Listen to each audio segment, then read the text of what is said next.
Check Podcasts.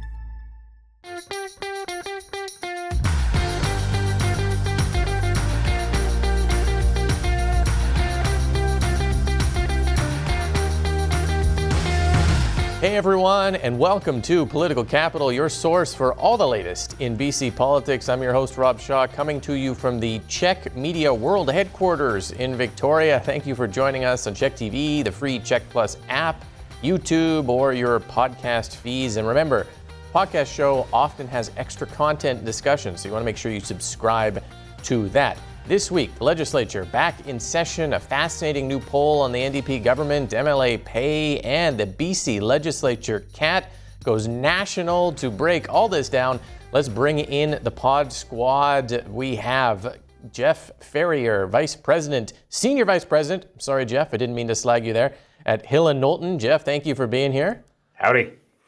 And we have Jillian Oliver, BC Green Strategist Extraordinaire. I never screw up that title, and I always include extraordinaire. Hi, Jillian. Hey, Rob.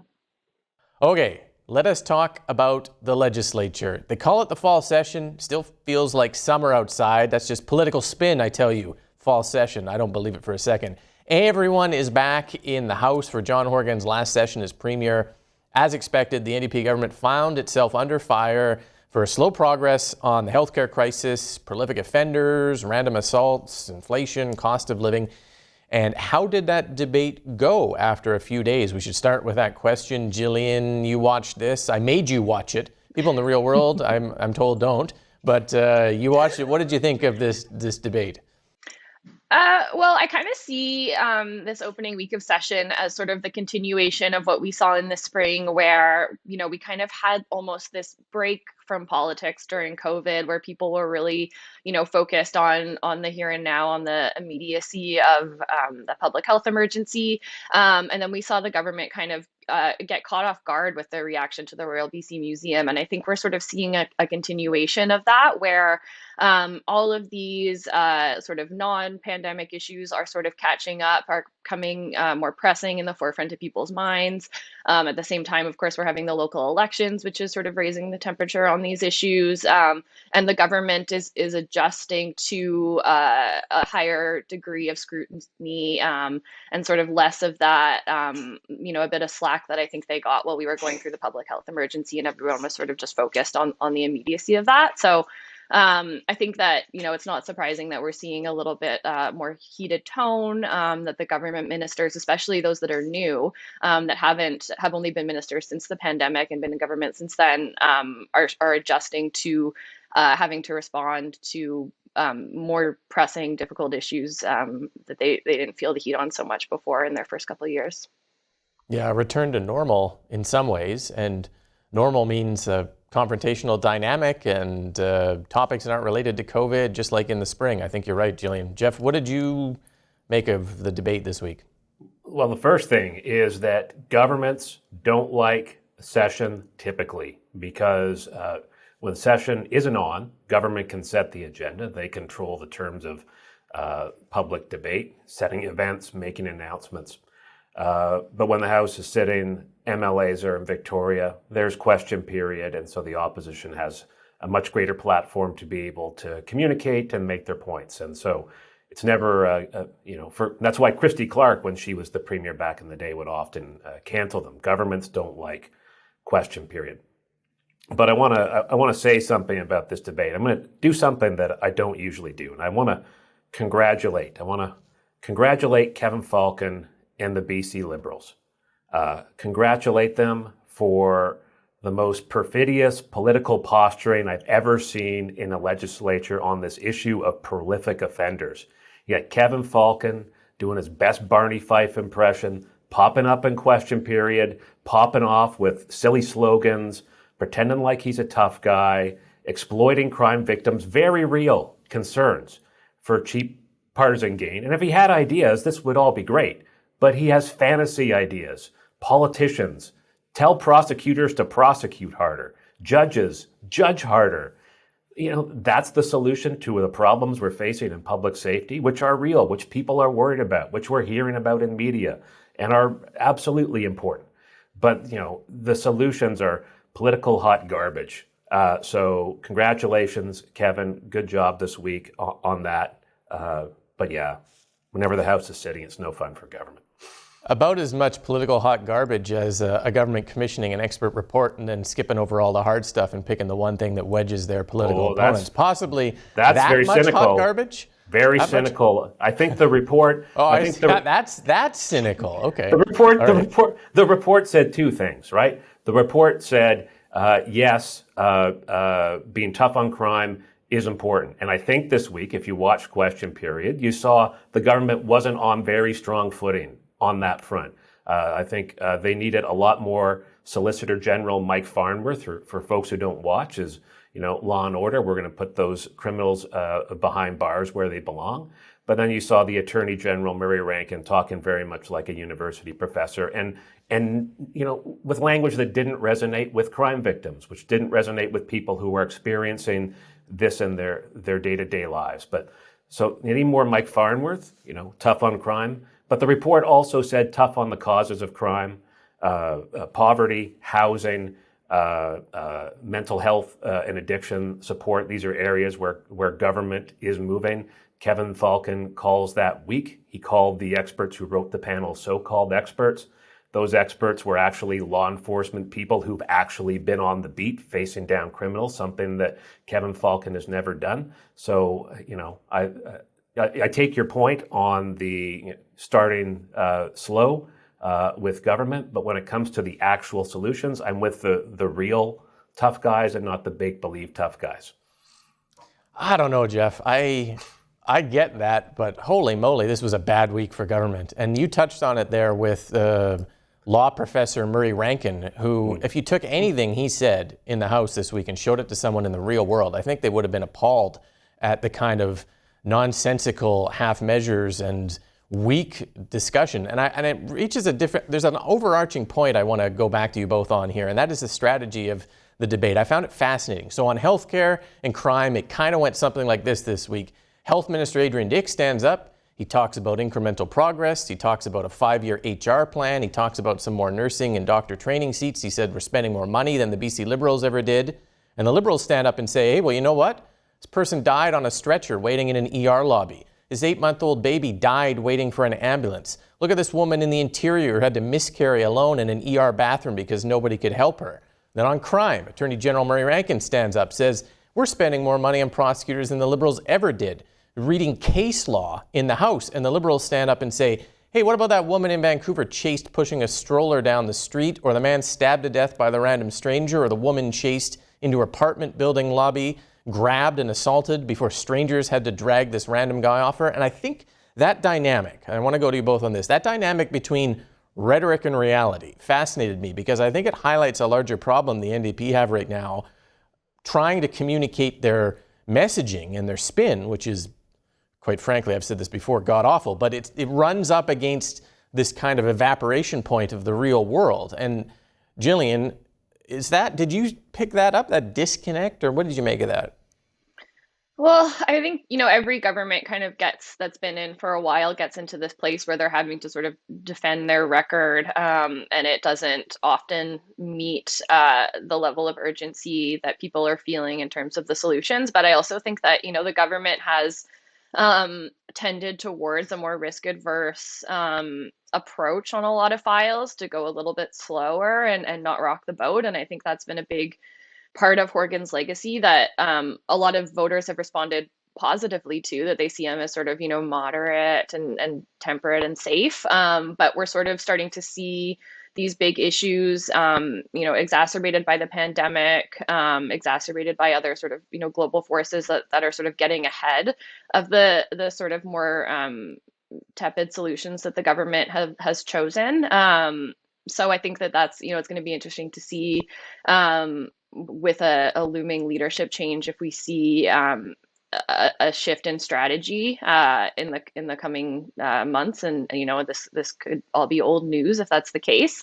But I also think that the strategy is funny, especially because we've seen it before. It's right out of the NDP opposition playbook. The NDP used to have people that were affected by the government's policies or lack of policies in question period, pointing to the way that the Liberal government's failings affected people in the real world, and it's very effective because it makes you sound as opposition like you're sort of in real people's corner, that you're the one that's listening.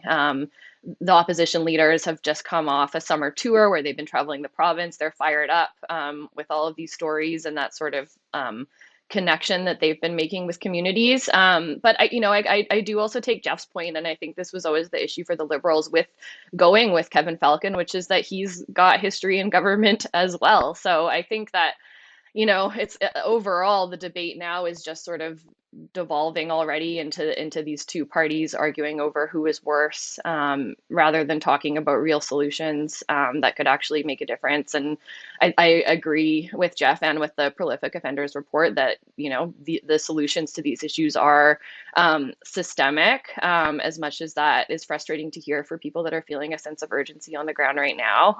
And I think the Liberals do have a lot to answer for on that.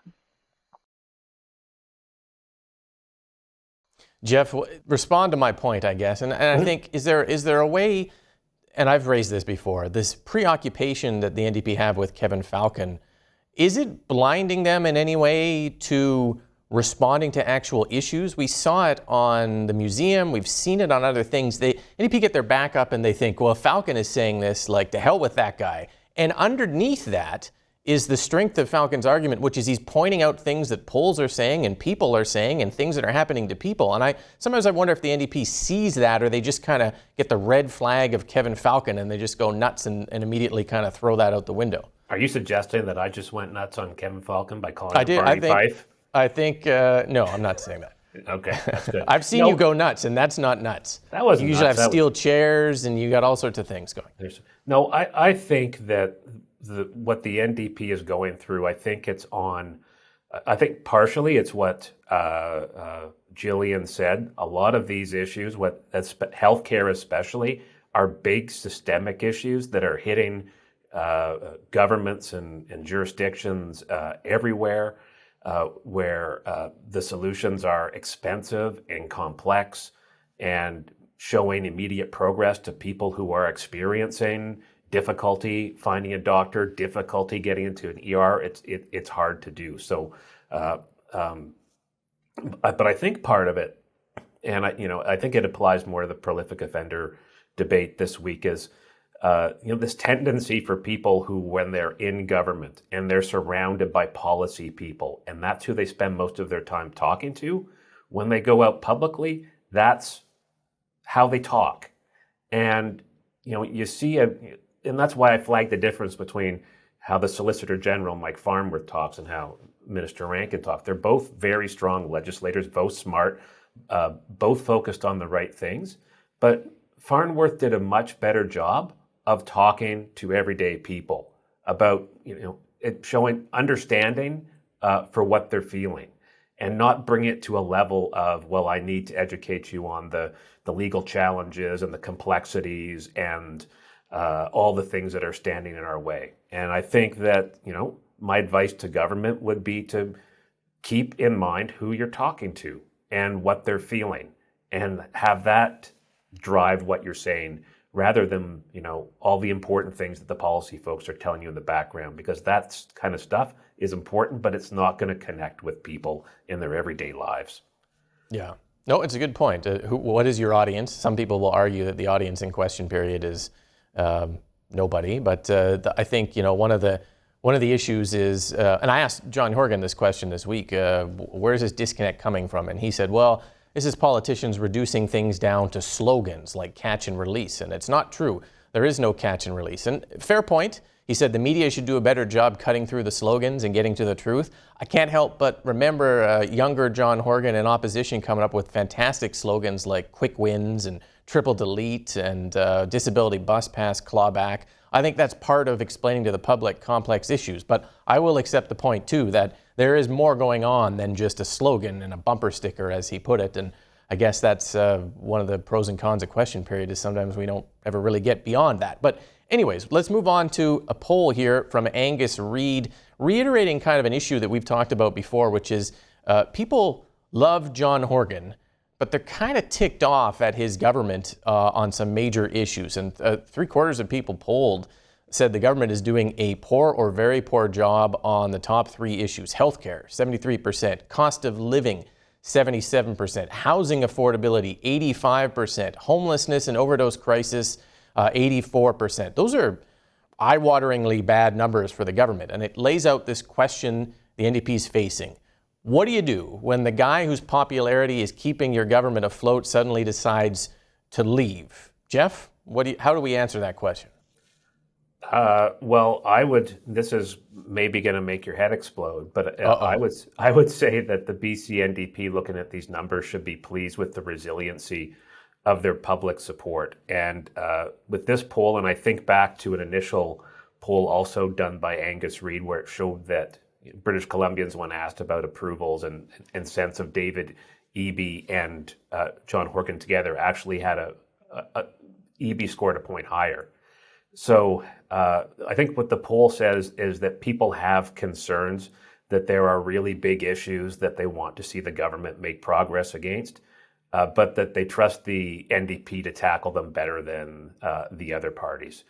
There's always going to be challenges. There's always going to be angst. We certainly see that on housing. We see it on health. We see it on affordability for sure. And there's a sense from the public that these are things that government needs to make progress on, and we're not happy with where things are at. But at the end of the day, the indication they have, and we'll see if this holds true after the NDP leadership is done and whoever's chosen leader is leader, and if this carries through, but that it's the NDP that they at this point in time want to see tackle these issues. Okay, fair enough. Jillian, what did you make of this question and polling?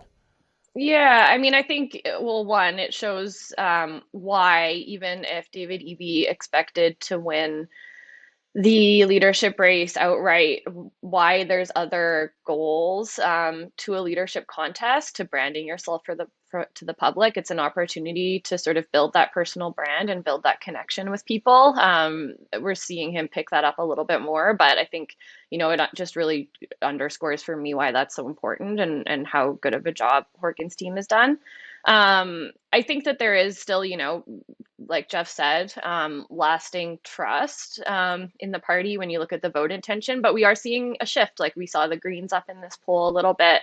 We're starting to see the numbers actually reflect a little bit more the minority government territory that we had in 2017. So I also think that, if Katie was here, she'd remind us that the Liberals left the NDP with a big surplus with low levels of debt. And I think, while the voters had their say on their displeasure with how the Liberals spent that money, I think that it is also true that the Horgan government had more favorable economic conditions, other more favorable conditions that we're not going to have going into the next few years. And, like I said earlier in the show, I think that it necessitates harder choices, probably a shift away from the more risk-adverse decision-making that we've seen that's sort of, created this sort of, steady brand that Horgan's had. And we'll see if a new leader can execute that to the public's satisfaction.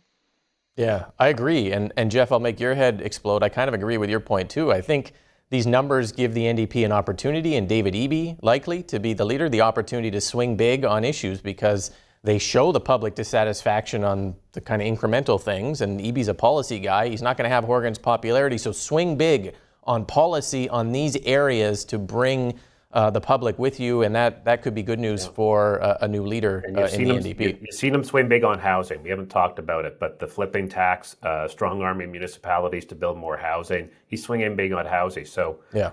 I think that you're right. Yeah. Let's move on to the Legislature cat. I think perhaps the highlight of the week, and certainly my career so far, if you've been watching social media, my campaign of positivity to convince Speaker Raj Chouhan to get a cat for the legislature after Alberta's legislature got a kitten a few months ago made CBC's The National. Have a look at this. Over the last couple of months, Rob Shaw started a kind of movement to have a cat in the house. I just thought it was a no-brainer. Let's get a cat in here. The Alberta legislature got a kitten. And I just thought, why can't we do that in BC? Why can't we have a cat? So I commissioned some artwork of him in love with a cat with little hearts popping out of his head. I did a mock-up of a little kitten walking around the hallways of the legislature. So today, I have decided that we will have a cat. I was cheering when he said, hey, we are going to get a cat. And then unfortunately, he produced... I introduce to you today, Macy. This guy. Here it is. And here we are with a stuffed cat. And although we didn't get a real cat, I think this little guy is going to make a difference here. I think the legislature cat story is a story for anyone who's dreamed big and who's tried to change politics from the inside. And this cat will be residing in my office and occasionally in Rob Shah's office. If anybody feels needs some cuddling, please come and you'll visit her. And she's fully... What is happening? You go, Rob. The old stuffed cat routine. The speaker got me there. Jillian, what do you think? Well, I'm a cat person, so I was a little bit disappointed that we didn't get a real one. I thought they could have found a workaround, but it's. I think it did its job of attracting attention and bringing a little levity to the legislature. Yeah, I had lots of MLAs come up to me and say, I'm actually a dog person, not a cat person. And I said, that's why we created recall legislation. Jeff, legislature Rob, cat. I've heard people say that you're a reporter and you shouldn't be taking on the advocacy positions. I fundamentally disagree. This is a big win for you and for politics. I believe it's not the critic who counts. The credit belongs to the one who is actually in the arena, who strives valiantly, who errs as you have, who comes short again and again, as you have, but who does actually strive to do the deeds. You got the deed done. You got the legislature cat. Way to go. People are taking notice, and wow. Nice job. Wow. That pretty much sums it up. Wow. I'm sure people, I always wanted to be on the national, the ad issue panel. I got close. I came up after them holding a stuffed cat. So people, follow your dreams, people. Follow your dreams. Thank you so much for being here and for watching and for listening. We'll see you next week on Political Capital.